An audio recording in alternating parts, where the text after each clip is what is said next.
Hey, my name's Matt Miller, welcome to the Meat Hunters. Today we are making a simple how to build arrows. So in this series, we'll break the process down into how to build arrows. Number one, which is this video, is cutting the arrow. Number two is squaring the arrow.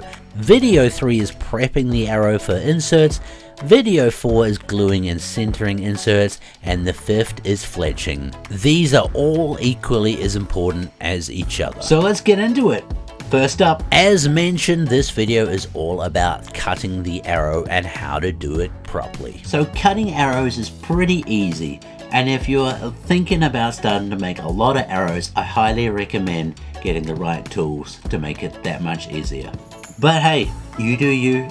As long as you're happy, it makes me happy. I know a lot of people have success with a Dremel setup, so yeah, if you're already cutting arrows and you're successful, you don't have to get a proper arrow saw, it just helps a lot.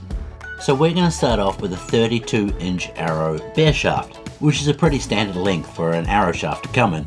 Sometimes it can be 30 inches, sometimes it can be a little bit longer. But before you start, it's important to know how long they are, because I like to take a little bit off the back and the majority off the front. I can hear you saying, why the back end? I've never heard that before. Well, the straightest part of any arrow is always the midsection. I know I'm getting pedantic here, but it's true. So my personal arrows are 29 inches carbon to carbon, which means I know this is 32 inches long. I'm going to take an inch off the back and 2 off the front. This way, I know I'm getting the straightest part of any arrow, and that's going to give me that much more confidence when I'm out in the field.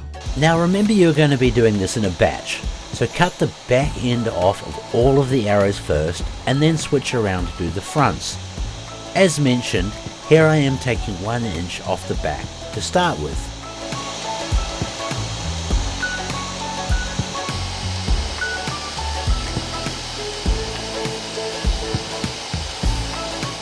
Each time you make a cut, you are going to set the saw into the arrow by winding the dial and then rotate the arrow to make sure you get a nice even cut around the shaft.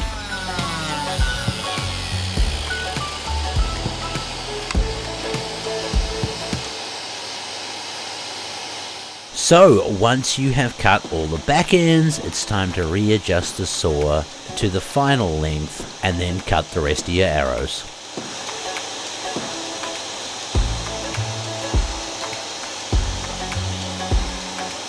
Now wait, the part where a lot of people mess up is after the cut.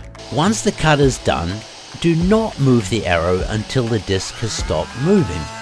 A lot of people pull the arrow out while the disc is still rotating, and if your arrow hits the disc, it will take a nice little chunk out of the end of your arrow, which makes it hard to square the arrow up afterwards.